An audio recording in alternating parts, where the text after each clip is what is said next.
नमस्कार मित्रों, स्वागत है आप सभी का हमारे इस चैनल में। आज के इस वीडियो में हम सभी लोग टीजीटी चित्रकला की तैयारी के लिए कुछ महत्वपूर्ण प्रश्नों को हल करेंगे। तो चलिए इन प्रश्नों को हल करते हैं। और आपके कितने प्रश्न सही होते हैं कमेंट बॉक्स में ज़रूर बताइएगा। अगर वीडियो अच्छा लगेगा तो लाइक और सब्सक्राइब जरूर कीजिएगा। पहला प्रश्न है, भारतीय वास्तुकला में सर्वप्रथम मेहराब युक्त प्रवेश द्वार कहाँ पाया गया? 4 विकल्प दिया गया है।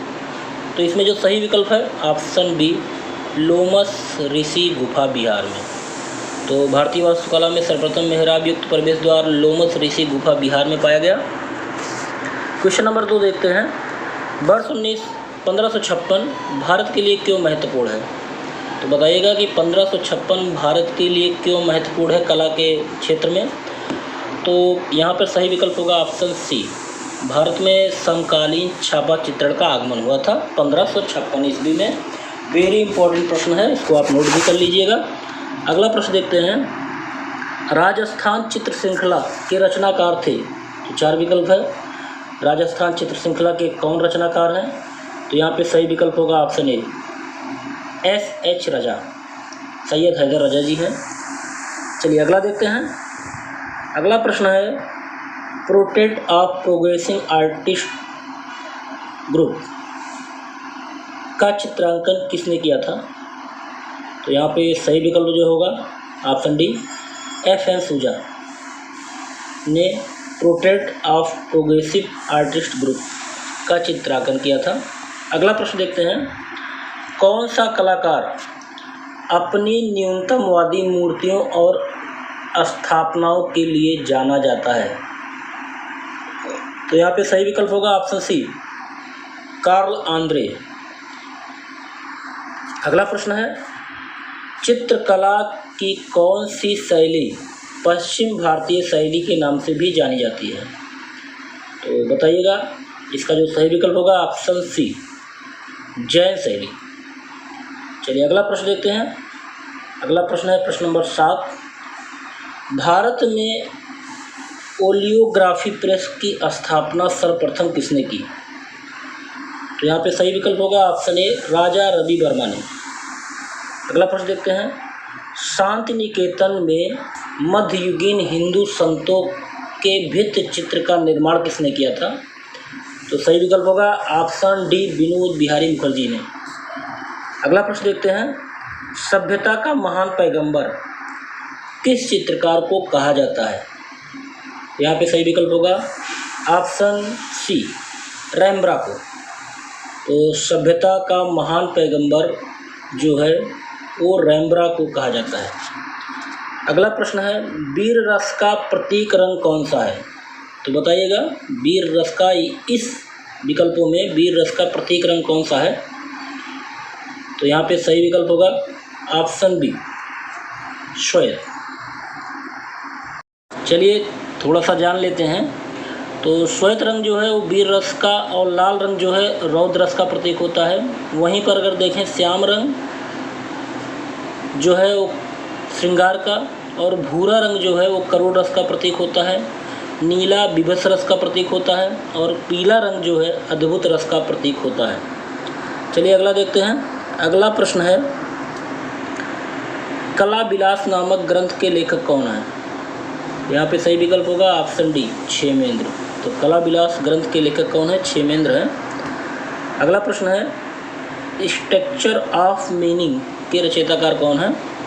तो यहाँ पे सही विकल्प होगा ऑप्शन ए, विवान सुंदरम। अगला प्रश्न देखते हैं। अगला प्रश्न है, बारोक कला का उद्भव कहाँ हुआ था? तो यहाँ पे सही विकल्प होगा ऑप्शन डी, इटली।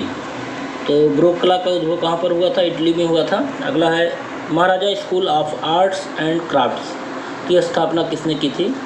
तो यहाँ पे सही विकल्प होगा ऑप्शन बी, महाराजा सवाई राम सिंह ने। अगला प्रश्न देखते हैं। अगला प्रश्न है, चिनार वृक्ष पर गिलहरियाँ किसका प्रसिद्ध चित्र है? तो बताइएगा कि चिनार वृक्ष पर गिलहरियाँ किसका प्रसिद्ध चित्र है? तो यहाँ पे सही विकल्प होगा ऑप्शन ए, अबुल हसन का। अगला प्रश्न देखते हैं, Indian painting in the Punjab hills के लेखक कौन हैं? चारों विकल्पों में से बताइएगा। तो यहाँ पे सही विकल्प होगा option C, WG Archer. Indian painting in the Punjab hills के लेखक जो हैं WG आर्चर हैं। अगला प्रश्न है प्रश्न नंबर 17, भीष्म प्रतिज्ञा नामक चित्र किसके द्वारा बनाया गया? तो यहाँ पे सही विकल्प होगा ऑप्शन सी, राजा रवि वर्मा। तो राजा रवि वर्मा के द्वारा भीष्म प्रतिज्ञा का चित्र बनाया गया। और इनके कुछ महत्वपूर्ण चित्र हैं सीताहरण, गंगा शांतनु, साधु और मेनका, रावण और जटायु, ये सब राजा रवि वर्मा के चित्र हैं। देखते हैं अजंता की कौन सी गुफा हीनयान बौद्ध धर्म से संबंधित है? तो यहाँ पे सही विकल्प होगा ऑप्शन सी, 8वीं से लेकर 13वीं जो गुफा है वो गुफा हीनयान बौद्ध धर्म से संबंधित है। चलिए अगला प्रश्न देखते हैं। अगला प्रश्न है निम्नलिखित में से कौन ब्लैक पैगोडा के नाम से जाना जाता है? तो बताइएगा ऑप्शन कौन सा सही है? इसमें ऑप्शन सी सही है, कोणार्क का सूर्य मंदिर।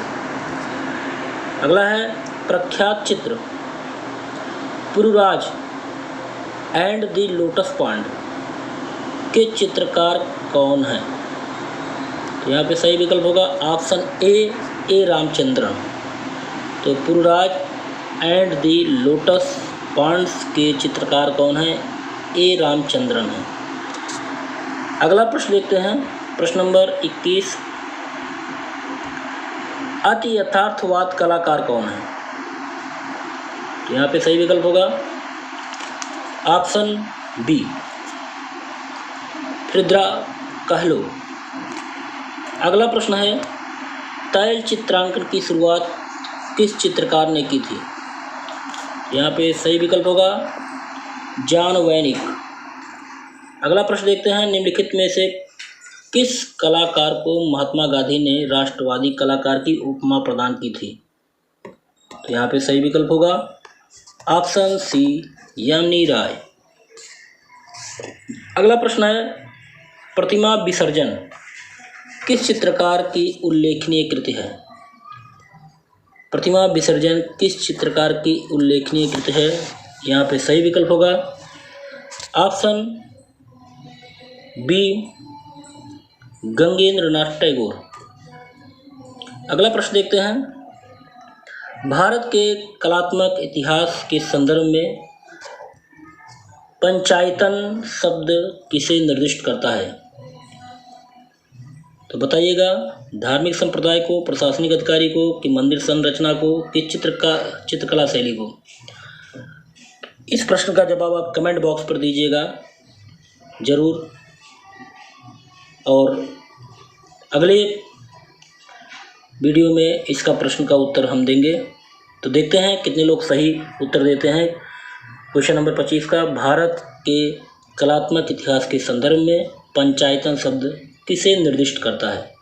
ये 4 विकल्प हैं, धार्मिक संप्रदाय को, कि प्रशासनिक अधिकारी को, कि मंदिर रचना शैली को, कि चित्रकला शैली को। यहीं पर हमारा आज का ये टेस्ट सीरीज समाप्त होता है।